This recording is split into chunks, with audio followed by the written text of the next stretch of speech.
I found an article online, and the article was titled "Disappointment at a Funeral," and I was like, "Ooh, this ought to be good." So this is what sparked this entire thing, or that's what sparked this entire thing.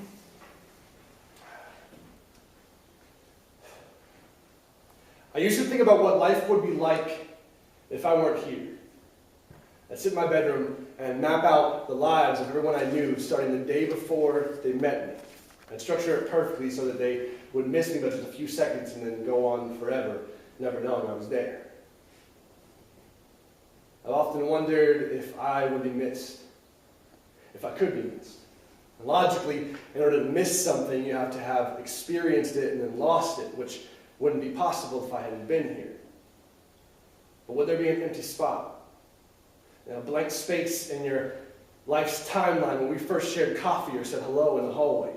Did a dance together so we wouldn't feel so alone in a room full of people we did not know? Would there be an absence of laughter on the pranks on your birthdays?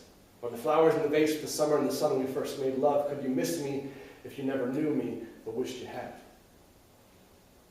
Some mornings I think about death. How quick and unexpectedly it can come without warning and change everything. And I've often wondered if it would have happened today, death, and I were not here tomorrow, would you know me? Days following, yes, you'd think about me. Stand around a casket at my funeral. Share stories with strangers who knew me from a lifetime long ago and find a connection like a string of yarn thumbtacked across continents. New faces would become old laughter and shared stories. You'd share a drink every year as a memorial. Write letters or type emails across borders of social standings and find a connection with someone you never would have met had it not been for death. But as the days continue on, the day would slip by. The anniversary, the birthdays and the holidays where you wish I were there would become scarce. Replacement laughter would ensue and memories would become phased. Stories once crisp and clear would sound something more like, yeah, we did something together. We went somewhere. It was a good time. And I'd fade away. Me as a person and a memory slowly becoming a simple yearbook page with an inscription, "You were my friend. Have a good summer. We'll catch up sometime." Fear is not death.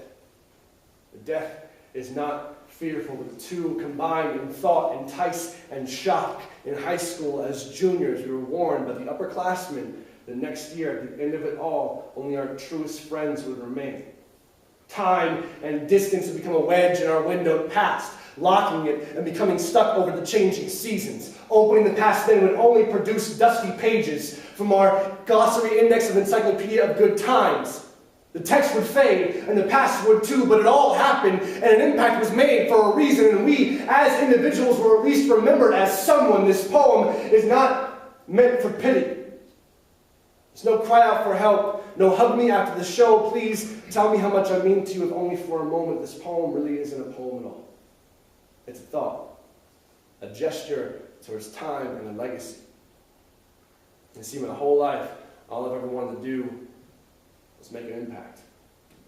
Leave a mark, hopefully not a scar, and be remembered.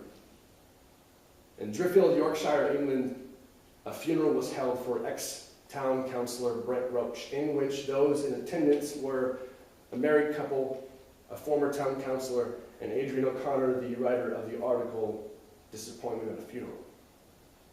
None of those in attendance were friends or family. When I die, save yourselves the desperation of attending my funeral. Ship me out on an old war boat and let me sink to the bottom. Because I would rather be forgotten than remembered as a disappointment. Thank you.